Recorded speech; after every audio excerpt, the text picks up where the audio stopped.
Earlier this year, I bought over 1,000,000 sports cards. I had no idea what I was getting myself into, and I learned a ton from it. In this video, I'm going to be going over the problems that I had after buying these 1,000,000 cards and what I would do over again if I was to do it again. And make sure you stick around for the end of the video because I'm going to be doing a little bit of a giveaway at the end of something that I did find in the collection. And I'm going to be letting you know if I would suggest you doing this or if I'm going to be doing this again in the future. And if you would like to support the content, I would really appreciate it if you use code STACK when you're buying your Zion case. Yeah! I bring my case to every single show that I'm going to. If that's a 2-row, 3-row, 4-row, my roller case, they got something for everyone. That's enough of me blabbering. Let's get into this video. So to start off, we're going to talk about some of the problems that I found out quickly and some that didn't come as quickly after I bought the collection that gave me either a really big headache or sometimes just little minor headaches. The first thing that became a problem was the amount of just pure inventory that there was to go through and just feeling overwhelmed like, oh, all right, I'm never going to be able to get to this. So you would go through a box and you'd be like, okay, nice, I just accomplished that box. And then you'd look around and you'd realize, all right, like there's 200 more 5-rows that need to be gone through. Like, and I just spent the last 30-45 minutes going through that box. Like,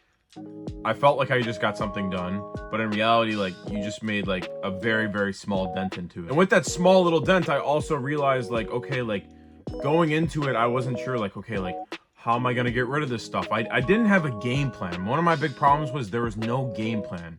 There was a little bit of a game plan. Okay, like we're going to pull some of this stuff out. This is going to go to grading. We're going to pull some of this stuff out. It's going to go to eBay. We're going to pull some of, we're going to separate it by football, basketball, baseball. Like it's separated. We separated by refractors. But then like there was no like, okay, like this is going to go to our refractor guy. Like we didn't have a guy in place for each individual thing. We had a guy in place for autos and patches, and that was about it. Like, we didn't have a plan, like, before we bought the collection of, like, okay, like, this is the person that buys refractors at this price. This is the person that buys numbered cards at this price.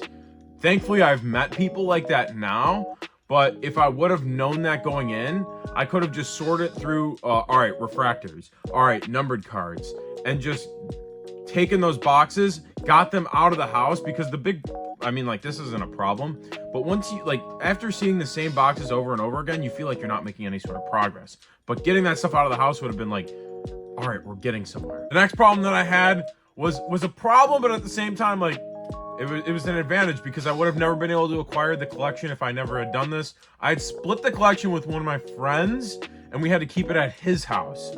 Why did we have to do that? I live in a 1-bedroom apartment by myself, so it's not very easy to keep 1,000,000 sports cards and also try to have friends over and also try to have a life outside of cards, if you know what I mean. It's not an easy thing to have over 1,000,000 cards in your 1-bedroom apartment to do things like that. So having to drive back and forth to my friend's house that was like 40-45 minutes away, and then you get in traffic in Chicago, it's like an hour 15. I remember one day it was like an hour and a half. It was just a lot of driving back and forth and money spent on gas because I was not able to keep the collection physically at my house. I'm blessed to have a great friend that wanted to go in with me on this collection, and he was really good at some stuff and I was really good at some other stuff, but it sucked having to do that traveling every single day when I want to see the collection. And like I mentioned with the collection not being at my place, if you have a collection that's in, let's say you own a warehouse or you own, like it's at your house, you can work on that whenever you want. And when it's not at your house or like you don't have control of it, like I wasn't able to work on it like on the dime like when I wanted to do it. So I had to see if when he was home, if he was under the weather, I wasn't able to go there.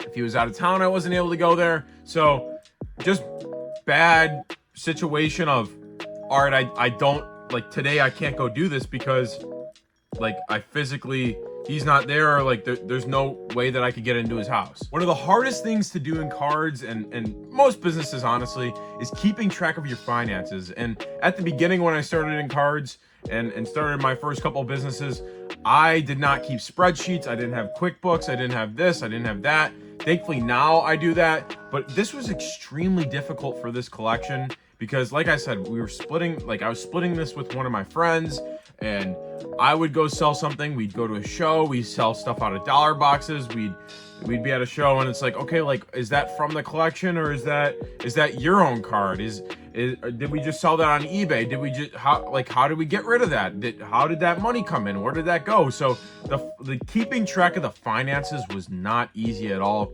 We figured out a way in the end, but it wasn't an easy process for that. So those were just some of the problems that I had along the way. If I was to do this all over again, here's some of the things that I would do. If I was to do this all over again, I don't know why this company doesn't sponsor me. They really should. I would have used COMC so much more. COMC, I know I just blow smoke up them all the time, but they are such a great place for getting rid of collections and stuff like this. I personally don't use them for stuff under $1, but if I like all the cards that went in our dollar boxes and really were like $3, $4, $5 cards, if we would have just blown those out to COMC, I feel like it would have been a much easier process. We would go through cards. All right, COMC box, 500 cards go to COMC. All right, like even like if a card slips through the cracks and it's under $3 or under $2, like, all right, we're taking a little bit of a loss on that one, but not even really. Or if it's under $1, we're taking a little bit of a loss on that one. But at the same time, something may slip through the cracks where you're like, oh, I thought that was a $3 to $5 card, and it really was a $20 card, and you run it on eBay auction, or someone makes an offer on COMC and you make some money on it. So I would have utilized COMC a lot more. Wish at the beginning I wasn't so long dime, quick nickel. Like I use that term, or quick nickel, long dime. Like I'd rather take a quick money instead of long money. What do I mean by that? All right, like when I go back to that COMC thing, okay, I could sell this card on eBay for $2, $1.95 plus they pay the $1 shipping. Like, cool, you make that 90 cents. But if I could just stick it in my dollar box and it sells quicker that way, I'd rather do that. Or like, all right, maybe if I sell all the, like this whole dollar box at a show, I get $300. Or I blow it out to one person at $150 a box, and they make that extra $150 here and there. Like, I would have rather done that, where I could have, in return, gotten rid of the collection a lot quicker. I would have rather done that, so then I could have moved on to the next thing and made more money this year. Another thing that I wish I really would have done is just gotten more content. Like, I did get some content that went on the Instagram and some that went over here and there, but I didn't get enough content for YouTube. I think it would have been a great opportunity to like show you guys, all right, what went into this. And I think you guys would have really enjoyed it. I was so concerned on how do I make my money back as soon as possible. I'm a single man that lives by himself, that's just trying to make it doing this cards thing full time. So I was just so focused on money. But I'm starting to see that I can make money making this stupid sports card content. People like to watch me for some reason. I don't know why, but if I would have documented that more, I think you guys as viewers would have enjoyed it instead of me just sitting in front of this camera and telling you how it went. And the last thing I wish I would have done differently is, instead of, I would have days where I'd go, okay, like 4 hours, I'm going to go through boxes. I go through boxes for 4 hours. And then the next 4 hours, I would list on eBay some of the cards that I found in those boxes. And that strategy, I just learned along the way. Like, once I was in month like 2, 3, like that's a fine strategy to make your money back as quick, like make it back quickly.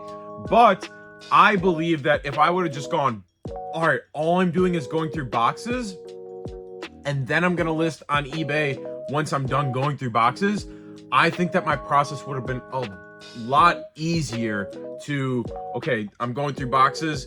Maybe I would have had to go through them one more time afterwards, after I was like, oh, I looked that up and that actually goes for a good amount of money.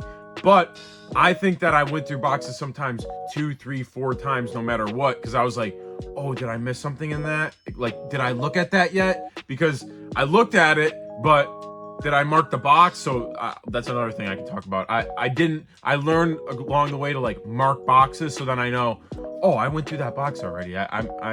Maybe it looks like I didn't look through it, but I actually did after I marked it with NS, or like just putting some sort of initial like football, whatever. So marking those boxes was key as well. I also would have tried to done a lot more trading. I did do some trading, and the trading was really, really good in the way that I could take, for example, I had a bunch of supplies that came in the collection.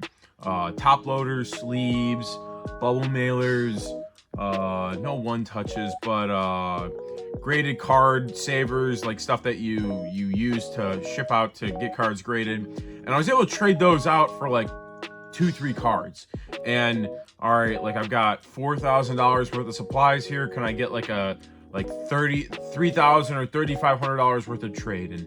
And I got shop owners to do that. So I wish I would have done that with some of the lower end stuff. Been like, hey, I've got these 10 boxes of refractors. You're a refractor guy. You get 200 bucks a box. Like you'll usually buy them at 150.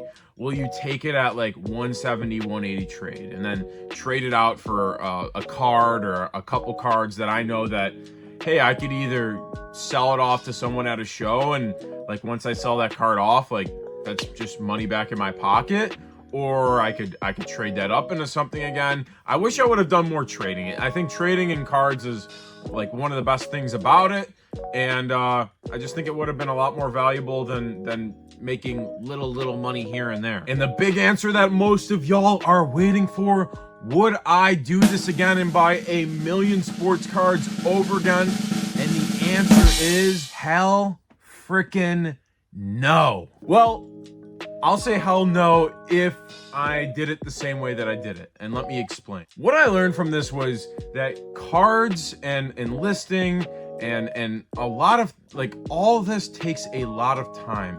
And if you don't delegate things, it's going to take even longer than I expected. If I would have had someone that individually would have just been making listings on eBay, and then I would have had someone that, all right, like this is my guy that's going to be taking my patches, autos. This is my guy that's going to be taking my graded stuff. This is my guy that's going to be taking my commons. If you don't have expectations and you don't have people to, like I like to say, spit cards at, then this is going to take you a long time. If I would have been able to take this from, I bought the collection January 4th and got rid of everything on May 1st. If I would have been able to do that same exact thing or buy the same exact collection, and I would have said, all right, I want this collection gone by February 15th, I would do it over again because the money was good enough. But because it took me so long, I don't think it was worth the time for me. Some of you may be asking, okay, like, how did you end up getting rid of everything? What ended up happening? Like I saw, like, oh, you had all these cards. Like, did you get rid of all the commons by yourself? How did you get rid of everything? And the answer is, I started posting it up on my Instagram and being like, hey, like, looking to sell off the rest of my collection. I had someone reach out from, I'm not going to say the number that we agreed on or anything like that. That's between me and him, and he knows who he is. And if he wants to come out and say that, I don't really care. Like, the collection's gone by now. But we agreed on a number.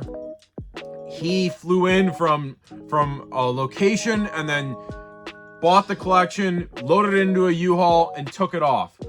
We had already made money on the lot, where it was like, okay, we've already made enough that we're like cool where we're at. And I was at the point where I was like, dude, like, I don't want to do this anymore. I've got other ways to make money in cards, and I don't know how much more money's like I don't know how much more we're going to be able to make in this, and it's going to be such a slow burn. Let's just get rid of this, get what we can. I got some money out of it. Overall, we ended up doubling our initial investment of $12,000, but it just, in my opinion, just wasn't there. Like there wasn't enough meat on the bone to keep going with it. For everybody that stayed around for the whole entire video, I really do appreciate you guys sticking around. For that, I've got a little bit of a giveaway for you guys. This is a game used Patrick Ewing National Treasures. This is from his sneaker. Pretty cool patch. This is like, it's a thickie too. So I'm gonna be giving this away to one person in the comments below. Let me know your favorite NBA team, who you think is gonna win the finals next year. Really would appreciate it. I'll pick it in the next video. Make sure to leave your Instagram in the bio as well, because I'm gonna be DMing that person. If you don't have an Instagram, you don't have to leave it. I'll figure out a way to find you. But until next time, thank you so much. I'll talk to you guys soon. Peace.